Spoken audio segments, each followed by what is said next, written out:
Hola, buenos días. Buenos días.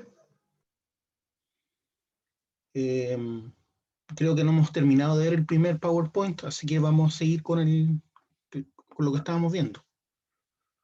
Si no me equivoco, llegamos hasta acá. Confírmenme ustedes si se acuerdan.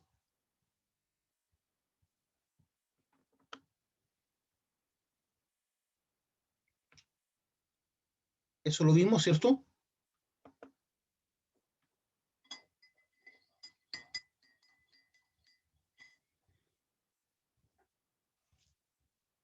¿Se acuerdan si vimos eso?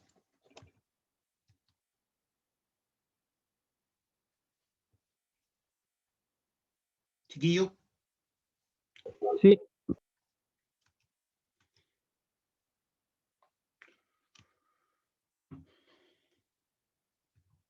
Bueno, ahora estamos viendo cada uno de los reinos. Este no lo hemos visto, si no me equivoco. Este es el reino Monera, que es el reino de las bacterias, se podría decir.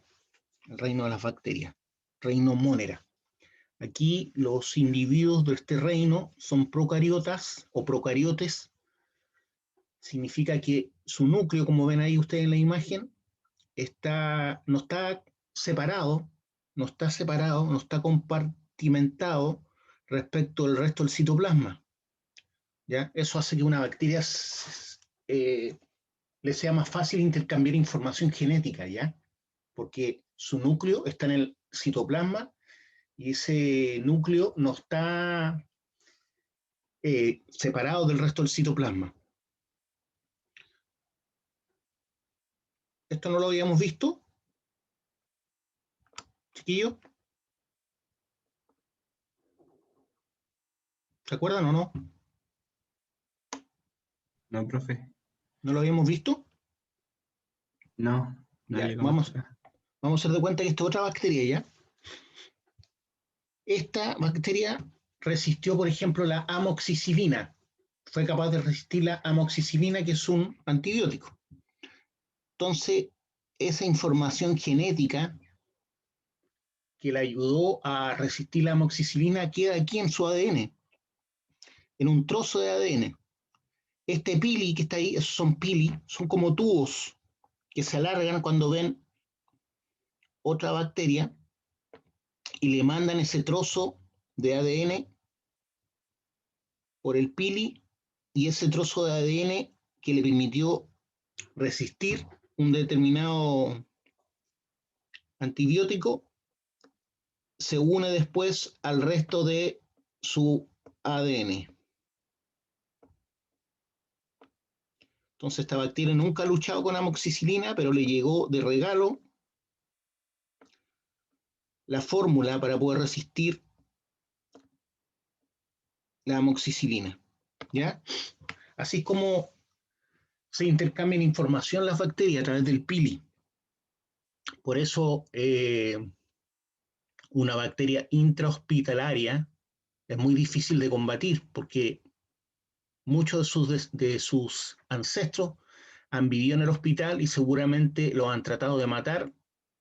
Muchos mueren, es cierto, pero hay algunos que resisten, y esos que resisten son los que tienen esa información genética que es traspasada a otras bacterias para poder resistir esos antibióticos. Por eso es muy complejo, ¿cierto?, tomar antibióticos cuando no corresponde. Si uno está resfriado o tiene una gripe, no saca nada con tomar antibióticos. Si está con el COVID, tampoco le sirve de nada tomar con antibióticos. ¿Por qué? Porque los virus, según lo que conocemos como vida, no son seres vivos, por lo tanto no los puedo matar con antibióticos. El virus entra a tu cuerpo y va a hacer síntomas, uno tiene que pasar obligadamente por la enfermedad, a no ser que sea asintomático. Lo que uno hace es combatir solamente los síntomas, ¿ya? Por ejemplo, dolor de cabeza, la fiebre. Entonces, para eso toman analgésico, antipirético, ¿ya? Pero los virus no se pueden matar. Entonces, por eso es tan importante no tomar antibióticos cuando no corresponde, porque si no, lo que hago yo es fortalecer las bacterias de mi cuerpo, ¿ya? Entonces, el día de mañana, cuando me pillen, eh, no sé, pues, estresado, me pillen con las defensas bajas, me pueden atacar y después no voy a tener con qué combatirlas. porque ya son a prueba de los antibióticos más comunes. ¿Se entiende lo que expliqué?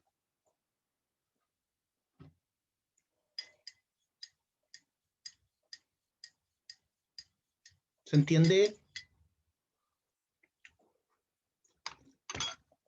Necesito que me respondan, no que me manden chat, porque yo no estoy viendo el chat.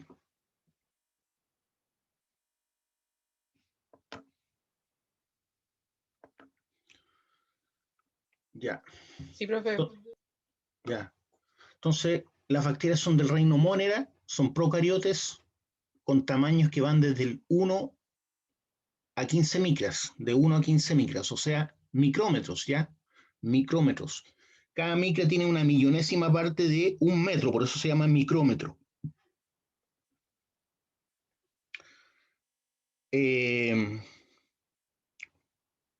Ahí vemos las partes más importantes, ¿cierto?, de una bacteria. No todas tienen flagelo. El flagelo les permite moverse, así como los espermatozoides, pero más lento. Entonces tenemos pili, la cápsula, ¿cierto?, que es una envoltura resistente que envuelve la bacteria y que la hace muy resistente. ¿Ya? Es prácticamente una semilla esa bacteria que tiene cápsula. Tenemos el núcleo, ¿cierto?, que está en el resto del citoplasma. Y tenemos otros organelos que no estamos estudiando ahora, ¿cierto? Tenemos el mesosoma, como ustedes saben, tiene mitocondria, ribosoma, membrana citoplasmática, esa es la membrana típica de todo organismo celular, pero aparte de eso tiene una cápsula que lo hace muy resistente, ¿ya? Por eso es tan importante lavar con cloro y con detergentes fuertes los pisos, por ejemplo, o los lugares de los hospitales, justamente para eliminar estas bacterias.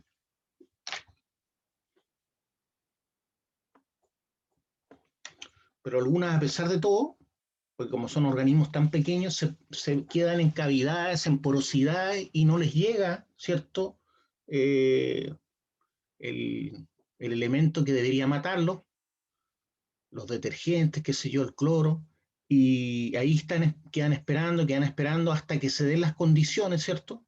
Quizá un bebé jugando en el piso, recogiendo las cosas que se le caen del suelo, y ahí finalmente se dan las condiciones y se mete en el organismo del bebé y empieza su ciclo.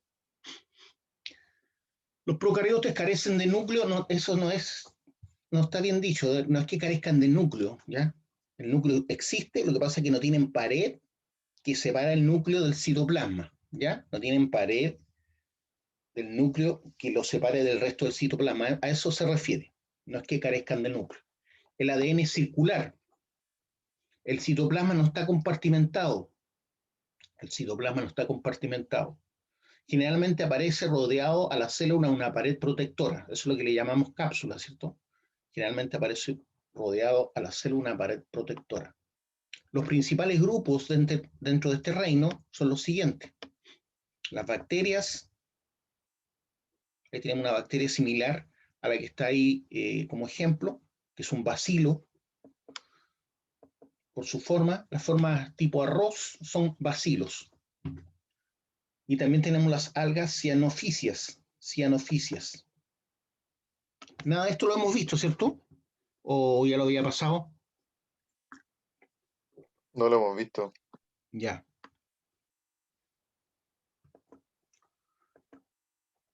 Ya, de acuerdo a la forma que tengan, las bacterias toman un nombre. Por ejemplo, aquí la bacteria es esférica. Ya acuérdense que tienen volumen, a pesar de que son muy pequeñas, no son circulares, son esféricas.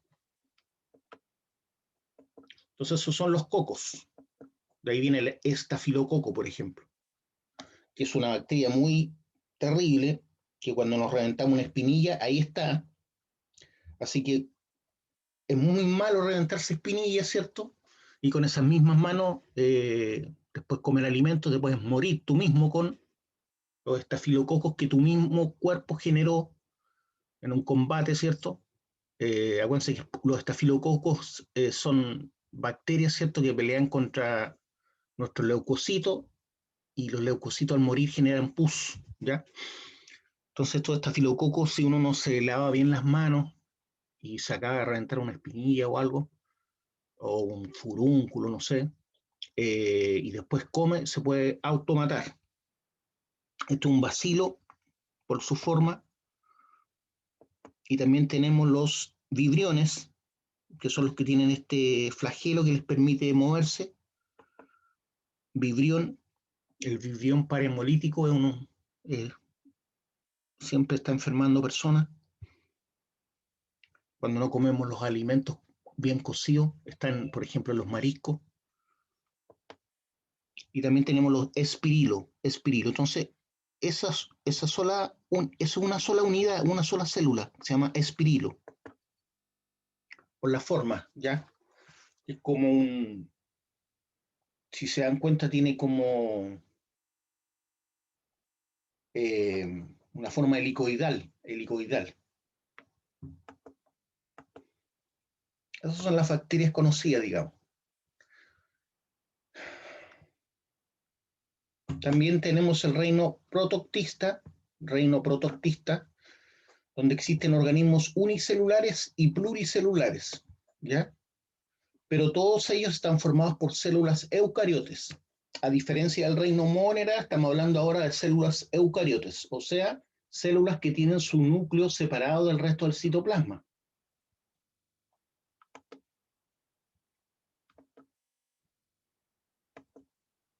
Los protoctistas pluricelulares tienen sus células asociadas sin formar tejidos, son células sin especializar, ¿ya? O sea, son todas iguales y pueden realizar cualquier función. En cambio, nuestras células, por ejemplo, en el cuerpo humano, son células que forman tejidos, como la piel, el tejido muscular, el tejido óseo, ¿ya? El tejido nervioso, y además son células especialistas, ¿ya? Especialistas, no pueden realizar cualquier función. Yo no puedo tomar una célula muscular y meterla, por ejemplo, en el cerebro, o una neurona y meterla en los músculos, ¿cierto? Por eso son células especializadas. Se pueden diferenciar. Tenemos, por ejemplo, dentro del reino protoctista, los protozoos, ¿ya? Que son organismos unicelulares. Tenemos las algas unicelulares, y también tenemos las algas pluricelulares, que generalmente son visibles a simple vista, ¿ya? Los protozoos, por ejemplo, son heterótrofos, ya nos generan su propia, nos generan su propio alimento, al igual que nosotros. En cambio, las algas unicelulares y las algas pluricelulares, como ustedes ven, el color verde indica que tienen clorofila, por lo tanto, ellas tienen la capacidad, ¿cierto?, de autoproducir su propio alimento a través de la fotosíntesis, ¿ya? La luz del sol o la luz artificial, esa energía la transforman en azúcares que les permite alimentarse.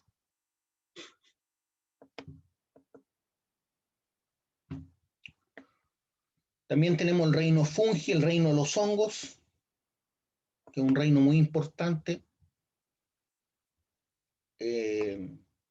La gente, como les dije, dice vale hongo, vale gallampa, pues ya sabemos, ¿cierto? Ya hablamos de que la trufa es un hongo y es un hongo muy caro, ¿cierto? El hongo más caro que existe.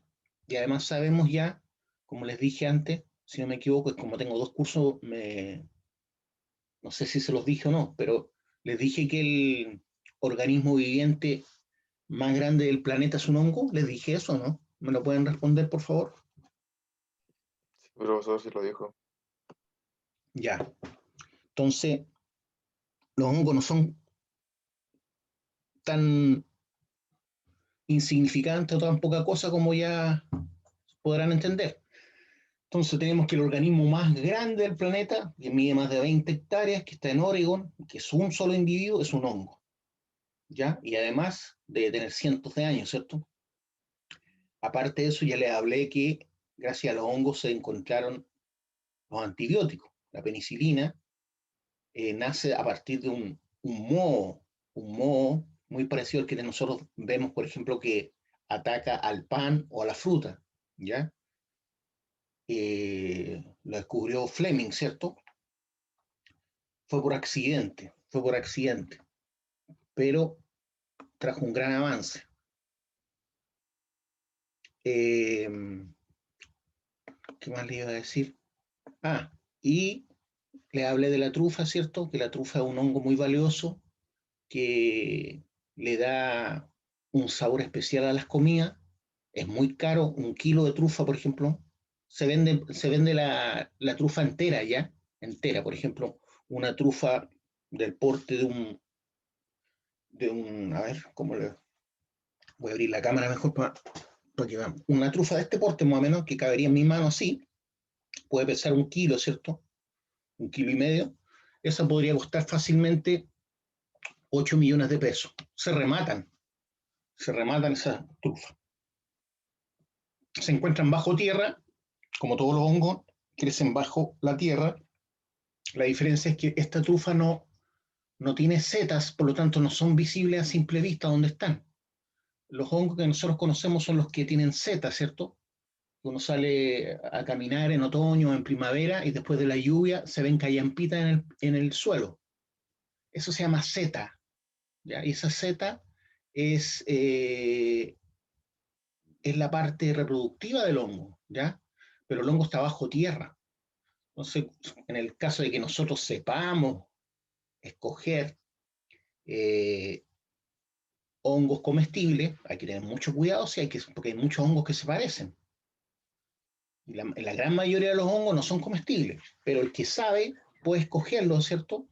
Y se cortan con un cuchillo desde la parte a donde se asoman de la superficie terrestre, ¿ya?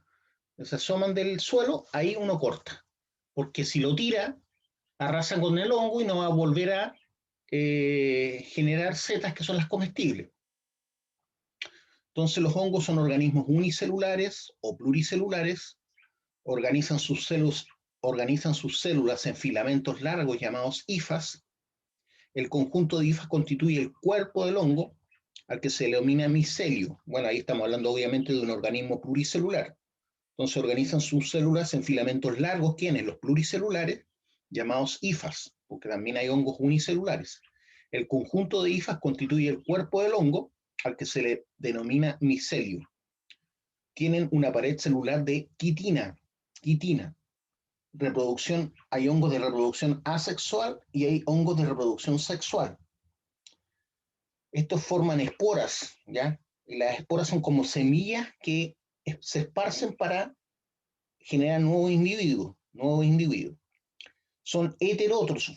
¿Qué significa eso? Que no generan su propio alimento. Heterótrofos, al igual que nosotros, necesitan de otro organismo para alimentarse. Puede ser un organismo, generalmente son organismos muertos, ¿ya? Pero en general los heterótrofos se alimentan de un organismo vivo o de un organismo muerto, que puede ser de la flora o de la fauna. Pero en este caso, que estamos hablando de los hongos, estos pueden ser saprófitos, parásitos o simbiontes, ¿ya? Saprófitos, parásitos o simbiontes, los hongos, que son heterótrofos. Los saprófitos son los que se alimentan de organismos en descomposición, ¿ya? Los saprófitos. Los parásitos son los que dependen, ¿es cierto?, de la vida del otro organismo, ¿ya? Por ejemplo, los hongos que nos atacan los pies, esos son parásitos, ¿cierto? Y los simbiontes son hongos que necesitan vivir con otro organismo. Ya hablamos de los líquenes. Los líquenes, hay muchos tipos de líquenes y cada líquen está conformado por un hongo y una alga, pero que ninguno de los dos puede vivir por separado. Por eso es simbionte. Necesita vivir ese hongo con esa alga en particular, y esa alga necesita vivir con ese hongo en particular. Hay flores, la orquídea, por ejemplo, chilena, necesita de un hongo en particular para poder crecer y reproducirse, ¿ya? Y para más remate se demora 7 años en llegar a la edad reproductiva. Entonces, si uno va caminando y ve una orquídea, por ejemplo, en un parque y la saca, puede producir un daño muy grande si es que no ha llegado a los 7 años, porque todavía no se reproduce, ¿ya? Es una flor compleja porque necesita de un hongo, ¿cierto?, en sus raíces para poder alimentarse y ser adulta. Por lo tanto, hay que cuidar mucho las orquídeas, especialmente la orquídea chilena.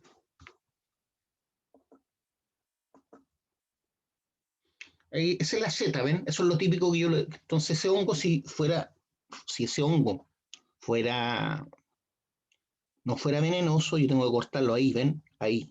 Tengo que dejar la parte de abajo, que es el hongo propiamente tal. Esta es la parte reproductiva del hongo solamente. Si corto acá, el hongo sigue viviendo. Pero si lo arranco, lo tiro, voy a arrastrar con ello el hongo propiamente tal, no solo la seta. Ahí tenemos un simbionte, ¿ven? Ahí tenemos un hongo y un alga. Este es un líquen. Este es un líquen. Alga y hongo. Eso está mirado con microscopio, ¿ya? Y esto es un saprófito, un hongo saprófito. O sea, que se está alimentando de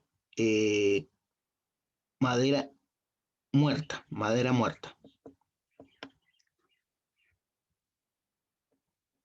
Grupos más representativos del reino de los hongos.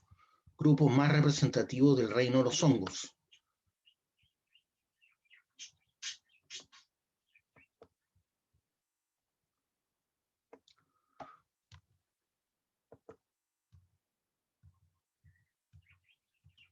Estos son los subgrupos, ¿cierto?, del reino hongos, donde tengo los deuteromicetes, los cigomicetes, los ascomicetes y los basidiomicetes. Bueno, yo como estudié medio ambiente tuve que estudiar todo esto, pero yo no soy un experto en hongo, no soy un experto en, no sé, pues mamíferos, no soy un experto, yo no soy un biólogo, ¿ya? Pero como estudié un magíster en medio ambiente, tuve que aprender todo esto en forma muy genérica, ¿ya? Eso es lo que les trato de enseñar. Entonces, los deuteromicetes se manifiestan, acuérdense que todos tienen hifas. Los deuteromicetes tienen la característica en sus hifas, perdón, que son hifas septadas, o sea, forman como ramas. ¿Se dan cuenta? Eso significa septadas. Los deuteromicetes generalmente tienen hifas septadas, formando esas como ramas que hay ahí. ¿Ya? Entonces, esto es un organismo pluricelular, pero cada uno de esos vendría siendo una célula, ¿ya? Reproducción sexual. No se conoce la reproducción sexual en los deuteromicetes. No somos capaces de decir no se reproducen sexualmente, porque pueda que alguien descubra que hay un deuteromicete que se puede reproducir sexualmente, pero hasta el momento no se conoce la reproducción sexual. Por lo tanto, su reproducción es asexual, ¿ya? Tipo de vida parásita y saprófita. Todos los deuteromicetes o son parásitos o saprófitos. Los cigomicetes, sus hifas son muy ramificadas, sin septos y nucleadas además. Muy ramificadas, sin septos, o sea, sin como ramas que se forman, y nucleadas. Ahí ustedes ven que se forma como un núcleo, ¿cierto? Una esfera. Reproducción sexual por unión de gametangios, no forma gametos, pero los gametangios son parecidos a los gametos, solamente que son menos complejos. Entonces tienen reproducción sexual por unión de gametangios. No alcanzan a formar gametos. Tipo de vida, parásita y saprófita. Tipo de vida de los cigomicetes, parásita y saprófita. Ascomicetes. Sus hifas son muy ramificadas y son hifas septadas. Hifas septadas. Ahí están mostrando un hongo que está atacando una hoja, ¿cierto? Entonces, el tipo de hifa es muy ramificada y tienen hifas septadas. Entonces, usted ve que a veces hay hongos que atacan, por ejemplo, a los limones, a las naranjas, y uno ve que las hojas se ennegrecen, ¿ya? y ese ennegrecimiento de la hoja evita que pueda alimentarse por fotosíntesis. Y al final termina matando el limón o el naranjo. Eso se da mucho en nuestra zona, porque hay mucha humedad en esta zona, ¿ya? Esta zona no es ideal para tener cítricos, como por ejemplo el limón o el naranjo. Entonces hay que cuidarlos mucho, o si no los ataca el hongo y los mata. Los cítricos son más de lugares con el aire más seco, ¿ya? Para el norte, por ejemplo, en las quebradas de Mamiña, en las quebradas que están al interior de Iquique, de Pica, ahí podemos encontrar lugares ideales para los cítricos, ¿ya? Además que ocupan poca agua. Entonces, esos hongos que atacan a los seres vivos no muertos serían entonces parásitos, ¿cierto? Parásitos. Entonces, los ascomicetes tienen hifas muy ramificadas, hifas septadas, formando tipo de ramas, si uno las mira por microscopio. Su reproducción es sexual por gametos o unión de gametangios, o por gametos o por unión de gametangios que son parecidos a los gametos, ¿ya? Para nosotros que no somos biólogos. El cuerpo fructífero es un ascocarpo. El cuerpo fructífero que forman es un ascocarpo. Se pueden manifestar los ascomicetes como parásitos, saprófitos o simbiontes, ¿ya? Dentro de los basidiomicetes, las hifas son muy ramificadas, hifas septadas y nucleadas, ¿ya? Y esos son los hongos típicos que nosotros conocemos, ¿cierto? Los hongos visibles, y uno los reconoce como callampitas, ¿cierto? Esos son basidiomicetes. Entonces sus hifas están muy ramificadas, hifas septadas y nucleadas. Su reproducción es sexual, forman cuerpos fructíferos. Ese cuerpo fructífero vendría siendo lo que nosotros conocemos como seta, llamándose basidocarpo, llamándose los basidiocarpos. Algunos de estos hongos son parásitos y otros saprófitos. Algunos son parásitos y otros saprófitos. Esos son los grupos más comunes del reino de los hongos. Ahora, si uno se quiere especializar en esta área, hay libros muy interesantes para poder reconocer los hongos. Un hongo saprófito viene de sapros, que significa putrefacto, y fitón, que significa planta. Es el que se alimenta de materia orgánica muerta o en descomposición, ¿ya? Son los más frecuentes en determinados ecosistemas e intervienen en la mineralización de los restos vegetales. Por ejemplo, un árbol que se cayó o que ya está muerto, lo atacan los hongos saprófitos. Son los más frecuentes en determinados ecosistemas e intervienen en la mineralización de los restos vegetales. Es muy difícil degradar la madera, ¿ya? Lo que, igual que el papel, ya la celulosa es muy difícil de degradar, no se degrada fácilmente. Entonces, los únicos que pueden degradar la madera y el papel son los hongos, ¿ya? Son los más frecuentes que vemos, por ejemplo, con árboles caídos o alimentándose de restos vegetales, son los que salen, por ejemplo, después de la lluvia y ayudan a generar el humus, ¿cierto? O sea, el suelo con materia orgánica.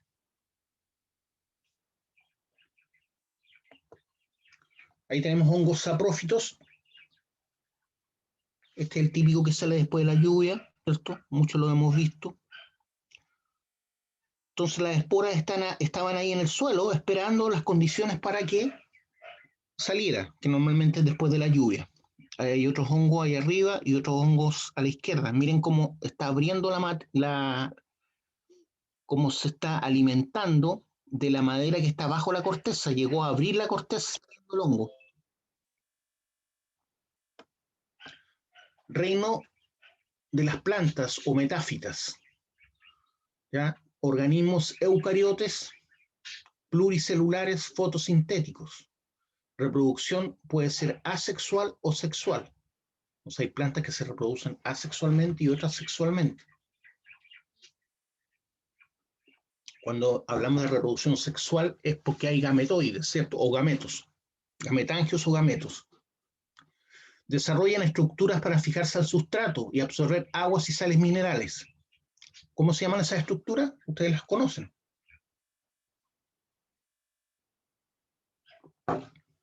El reino Plantae desarrolla estructuras para fijarse al sustrato y absorber agua y sales minerales. ¿Cómo se llaman? La raíz. Las raíces, ¿cierto? Ya, son organismos eucariotas, acuérdense.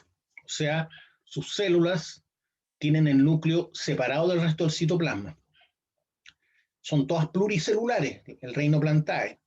Fotosintético significa que generan su propio alimento a partir de los rayos solares o la luz. Aquí tenemos una clasificación, ¿cierto?, de las plantas del reino Plantae, con sus distintas características, las más comunes. Tenemos que las briófitas no tienen raíz, ni tallo, ni hojas. Las briófitas no tienen raíz, ni tallo, ni hojas, ¿ya? Ahí vemos un ejemplo de una imagen de las briófitas, de una de las especies de briófitas. En cuanto a los tejidos, tienen epidermis y tejidos conductores, ya que son los que permiten absorber ciertos los nutrientes, habiendo agua, ¿ya?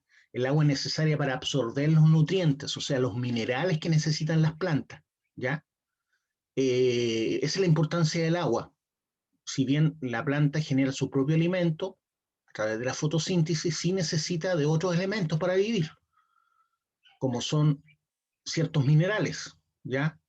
Necesitan de, por ejemplo, potasio, necesitan de fósforo, necesitan de nitratos, ¿ya? Entonces, para absorber esos minerales, lo capturan a partir de el agua. Flores no generan flores las briófitas. Semillas tampoco generan las briófitas. Frutos tampoco generan las briófitas. Fecundación solo en presencia de agua. Fecundación solo en presencia de agua. Se considera dentro de la teoría de la evolución como una planta primitiva. Las pteridófitas sí tienen raíz, tallo y hojas. ¿Ya? Son los helechos. Las pteridófitas más comunes son los helechos que nosotros conocemos. Tejidos. Tienen epidermis y tejidos conductores. Flores no generan flores. Semillas tampoco generan semillas. Se tienden a reproducir así parecido a los hongos. Frutos tampoco generan. No tienen ni semillas ni frutos. Fecundación solo en presencia de agua. También se considera un organismo primitivo de acuerdo a la teoría de la evolución. Los gimnospermas.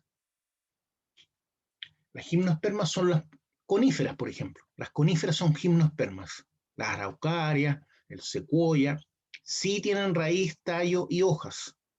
Tejidos epidermis y conductores. Tejidos epidermis y conductores. Flores sí. Semillas sí.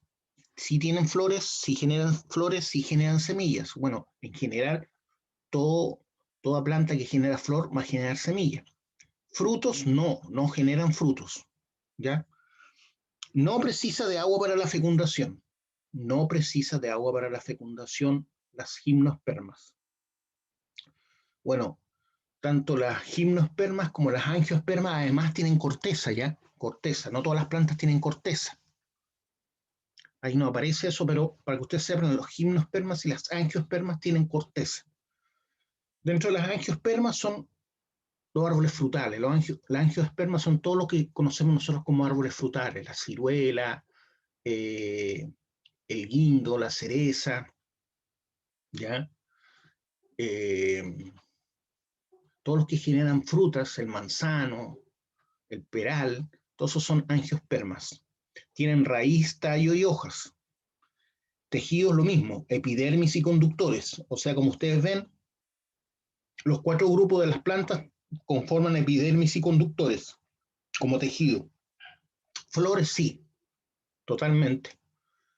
Nosotros vemos que florecen, por ejemplo, los ciruelos, florecen los manzanos, los damascos, en primavera. Esa es la característica de los angiospermas. Después detrás de cada flor debiera crecer un fruto, ¿ya? Detrás de cada flor debiera crecer un fruto. Y ese fruto obviamente va a generar semillas.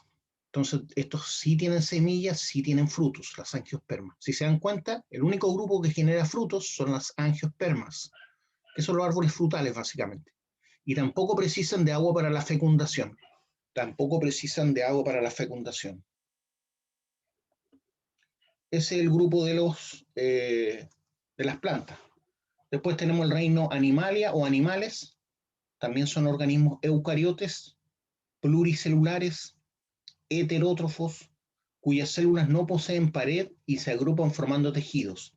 Entonces las células de los animales no poseen pared y se agrupan formando tejidos, como el tejido muscular, el tejido nervioso, el tejido óseo, el tejido de la piel, ¿ya? Generalmente se forman por la unión de gametos. La fecundación del óvulo por el espermatozoide origina el cigoto, ¿ya? Cuando el óvulo se junta con el espermio, ¿cierto? Se produce el intercambio genético de la madre y del padre. Entonces, muchos consideramos que de ahí parte la vida propiamente tal de ese organismo, ¿cierto? Que ya tiene las cualidades para manifestar todo su potencial y sus características propias, porque ahí es cuando se produce el intercambio genético, cuando el espermio fecunda el óvulo. Eso es lo que le llamamos cigoto. De ahí para adelante se habla de cigoto. Ese cigoto crece durante el desarrollo embrionario, se forma el feto, ¿cierto? Y finalmente nace y puede generar un individuo adulto, ¿cierto?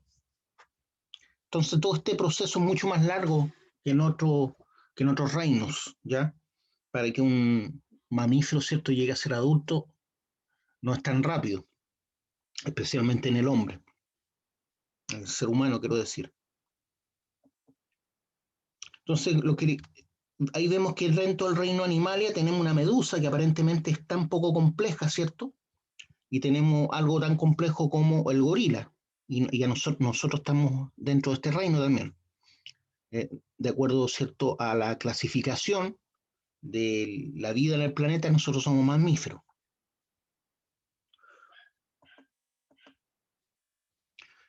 Hay animales que se clasifican en dos grandes grupos.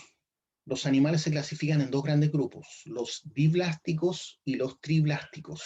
Los diblásticos y triblásticos, ¿ya? Que son unos tejidos que aparecen en el desarrollo embrionario. Los diblásticos tienen dos tejidos. Tienen un desarrollo embrionario sencillo y están formados por dos hojas de células embrionarias. Uno se llama ectodermo y el otro endodermos. Por eso se llaman diblásticos, viene de dos, ¿cierto? Entonces tienen dos hojas de células embrionarias llamadas ectodermo y endodermo. Los triblásticos, por otro lado, están conformados por tres hojas de células embrionarias. Tienen un desarrollo más complejo, aquí estamos nosotros, y están formados por tres hojas de células embrionarias, que son el ectodermo, el endodermo y el mesodermo. O sea, se repite el ectodermo, el endodermo, pero aquí aparece el mesodermo dentro de los animales triblásticos. Dentro de los diblásticos podemos tener, por ejemplo, un porífero, que es una especie de coral, ¿ya? El coral está dentro del reino animal. Dentro de los triblásticos tenemos todos estos que tenemos acá, por ejemplo, los protostomos, en donde tenemos los latelmintos, nemátodos, anélidos, moluscos y artrópodos. Platelmintos, nemátodos, anélidos, moluscos y artrópodos. Los artrópodos todos más o menos los ubicamos, ¿cierto? Ahí están los insectos, los moluscos también los ubicamos, los caracoles, no sé, pues, la almeja, el chorito. Los nemátodos que aparecen ahí, nemátodos son los gusanos, ¿ya? Todos los tipos de gusanos que existen, y ahí hay un ejemplo de un gusano de tierra, ¿cierto? Que nos ayuda a generar humus.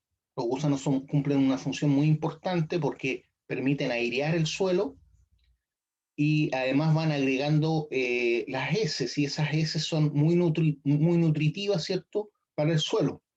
Entonces, los nematos lo que hacen es airear el suelo y nutrirlo. Al generar estas cuevas, ¿cierto?, por donde se mueven, permiten que el agua filtre de mejor manera y se airee el suelo. El aire es importante dentro del suelo, se necesita el aire y el agua en un suelo, la humedad. Ahí tenemos un ejemplo de artrópodos, ¿cierto? Una cucaracha, no es un cucaracha, esto sí. Parece que es cucaracha. Si no es cucaracha, es una barata, pero creo que es cucaracha. También tenemos los deuteróstomos, donde están los equinodermos, como por ejemplo esa estrella de mar, y los cordados. Entonces hay dos grupos dentro de los triblásticos, los protóstomos, en general son animales menos complejos, nematodos, anélidos, moluscos, artrópodos, pero también tenemos dentro de los triblásticos el grupo deuteróstomos, y aquí están los equinodermos como esa estrella de mar, también tenemos los sol de mar, ¿cierto? Pero también está el grupo de los cordados, los que tienen columna vertebral, y ahí estamos nosotros, en el grupo de los cordados. Y esos elefantes también son cordados. ¿Me van siguiendo o no?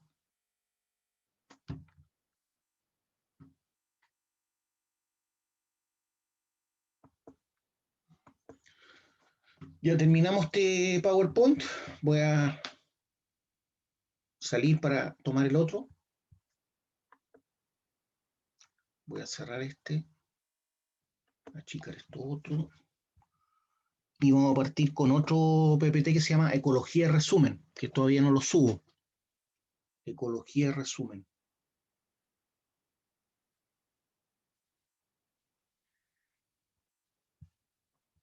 Entonces ahora lo comparto.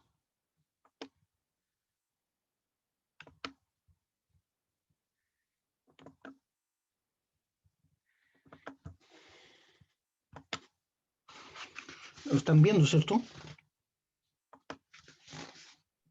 Sí, Ya, estoy abriéndolo ahora. Profe, Dígame. este PPT todavía no está en el aula. Como dije, no lo subió todavía. Ya, gracias. La ecología es una ciencia, ¿cierto? Pero que necesita de otras ciencias. Es una ciencia que es compleja. ¿Por qué? Porque es multidisciplinaria. Necesita de otras ciencias para alimentarse o para obtener información. Entonces la ecología requiere de la genética, requiere de la fisiología, de estudiar los cuerpos, ¿cierto? Las formas de los cuerpos. Requiere de la geología, y eso es lo que nos liga a nosotros, por un lado, a la ecología, ¿cierto? La geología. ¿Por qué? Porque las rocas, ¿cierto?, se degradan y forman minerales que pueden ser útiles para la vida, o al revés.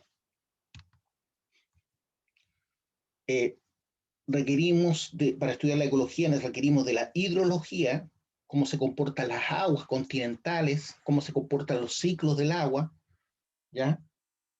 Algunos le llaman hidrología, otros le llaman hidrogeología. Necesitamos de la bioquímica para entender la ecología. Necesitamos de ciencias de la atmósfera, o sea, la climatología, meteorología, y del comportamiento de las poblaciones y las comunidades. Entonces, como les decía, la ecología es una ciencia que se nutre de otras ciencias y requiere de otras ciencias. Por eso hacer un estudio de línea de base, que es algo que se requiere para presentar un proyecto, sobre todo cuando va a ser complejo, por ejemplo, una hidroeléctrica, una mina, necesito un estudio de línea de base donde va a estar emplazado el proyecto, que ya lo vamos a ir viendo más adelante cuando estudiemos las leyes medioambientales. Requiero de mucha gente, requiero de un geólogo, requiero de un genetista, requiero de un biólogo especializado en flora, requiero de un biólogo especializado en fauna, etcétera, de un climatólogo, un meteorólogo, de un hidrólogo, para entender cuál es la base y cómo se comporta ese ecosistema base antes de comenzar yo con mi proyecto. Porque la idea es justamente entender ese ecosistema para evitar dañarlo, ¿ya? Por eso la ecología es compleja. Hay formas de estudiar la ecología que es la ecología de las poblaciones. Otros la estudian las comunidades, ¿ya? También tenemos la ecología química,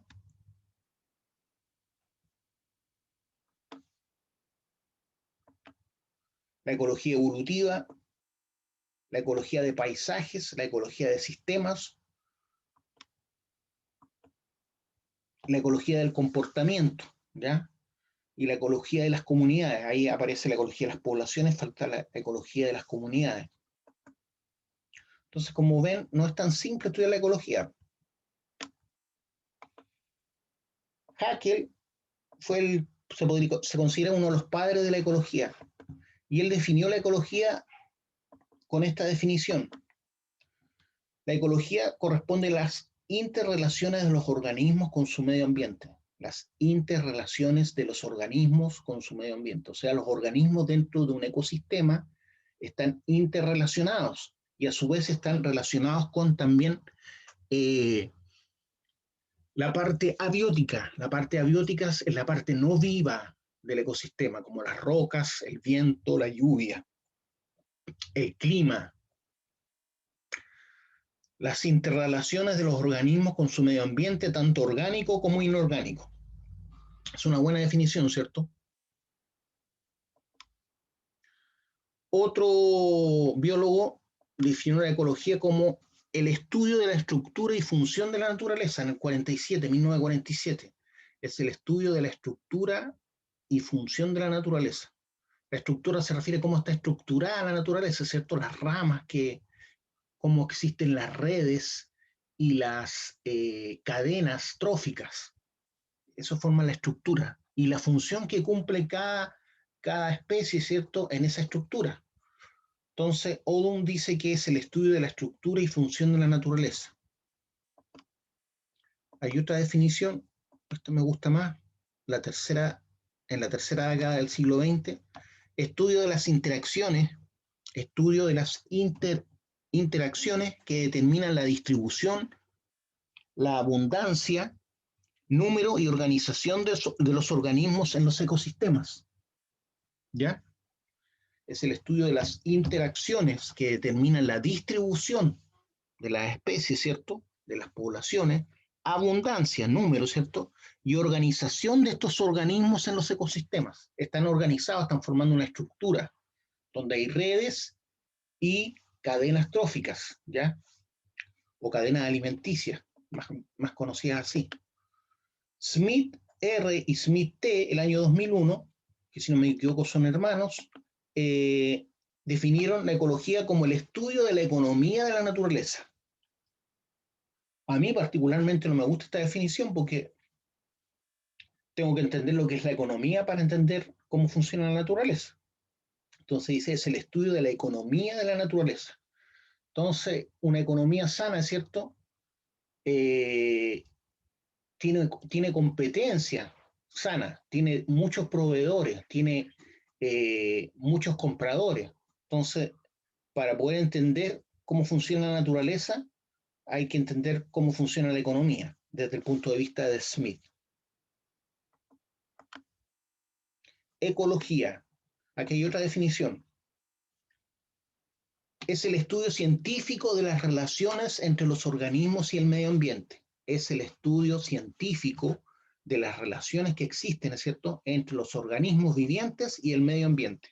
Cuando hablamos del medio ambiente, no estamos considerando, por ejemplo, el clima, el tipo de suelo, cuánta lluvia hay durante ese ecosistema, en invierno, en verano, las temperaturas, el viento, el tipo de roca que hay en su alrededor. El tipo de roca me va a caracterizar los tipos de suelo.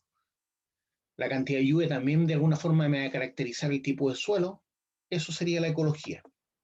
Cuando hablamos de relaciones, nos referimos a las interacciones de los organismos tanto con el mundo físico, o sea, con el mundo abiótico sin vida, como con los miembros de su misma especie y con los de las demás especies.